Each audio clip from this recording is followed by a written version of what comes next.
സിപിഎമ്മിനകത്തെ സംഘടനാ പ്രശ്നങ്ങളുടെ ഭാഗമായാണ് എം.ആർ. മുരളിയും ഷൊർണൂരിലെ സിപിഎം പ്രവർത്തകരും പാർട്ടി വിടുന്നത്.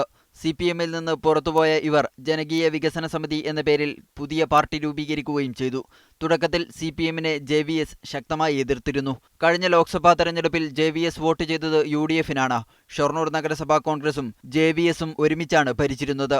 പിന്നീട് മുരളി നഗരസഭാ ചെയർമാൻ സ്ഥാനം കോൺഗ്രസിന് വിട്ടുനൽകാത്തതിൽ പ്രതിഷേധിച്ച് കോൺഗ്രസ് മുരളിക്കുള്ള പിന്തുണ പിൻവലിച്ചു. എന്നാൽ പിന്നീട് കണ്ടത് സിപിഎം JVS-നെ പിന്തുണക്കുന്നതാണ്. ഇപ്പോഴും സിപിഎം JVS സഖ്യമാണ് ഷൊർണൂർ നഗരസഭ ഭരിക്കുന്നത്. ആദ്യമായാണ് സിപിഎമ്മിന്റെ തികച്ചും സംഘടനാപരമായ വേദിയിൽ മുരളിയും അനുയായികളും എത്തുന്നത്. ഇതിനു മുൻപ് വിലക്കയറ്റത്തിനെതിരായ സിപിഎം ധർണയിലും നഗരസഭാ വികസന പ്രഖ്യാപന സമ്മേളനത്തിലും സിപിഎം JVS നേതാക്കൾ വേദി പങ്കിട്ടിരുന്നു. സിപിഎം സംസ്ഥാന സെക്രട്ടേറിയറ്റ് അംഗമായ MK ബാലൻ മുരളിയെയും പാർട്ടി വിട്ടവരെയും കാത്ത് സിപിഎം വാതിൽ മലർക്കെ തുറന്നിട്ടിരിക്കുകയാണെന്ന് പറഞ്ഞിരുന്നു. സിപിഎം സംസ്ഥാന സെക്രട്ടറി നയിക്കുന്ന ജാഥയുടെ ചടങ്ങിൽ നേരത്തെ എത്തി മുരളി നേതാക്കൾക്കിടയിൽ ഇടം കണ്ടെത്തിയിരുന്നു.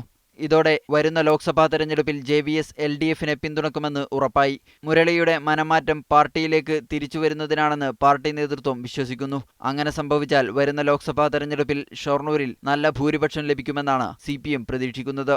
സാജിദ് അജ്മൽ, മീഡിയ 1, പാലക്കാട്.